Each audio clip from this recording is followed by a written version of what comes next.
often say, and because I've been a teacher, I often say don't ever underestimate a child's ability to be inspired or to wish for some higher purpose.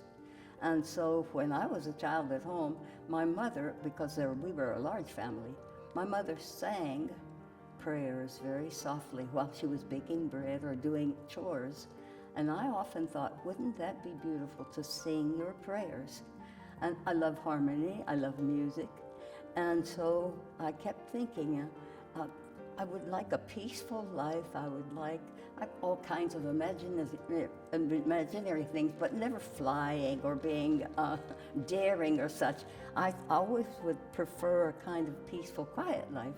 And so when I first heard and saw a few sisters, I really didn't know very many in my life. I thought, now I think that is what I would like to be, a sister, a Catholic sister, because we are Catholic.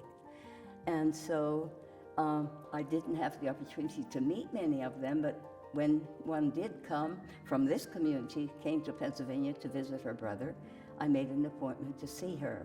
And I learned about this Bristow community.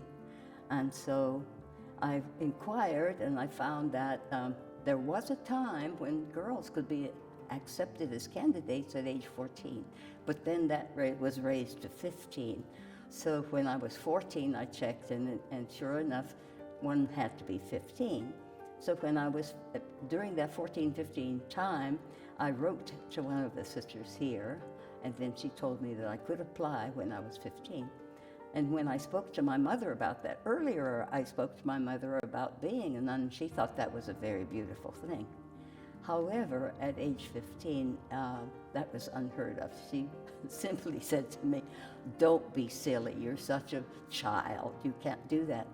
But I was rather determined, and so I waited appropriately to speak to my dad, who told me not to worry. He would speak to my mother, and he did. And after that, my mother had no word of negation. And so I prepared to come to this Bristow community, but it was during the Second World War, and transportation was not so readily available, so I boarded the train in Greensburg, Pennsylvania, and came to Washington Station, and then to Manassas during the Second World War, September 6, 1944. And my life has been one wonderful dream fulfilled since that time.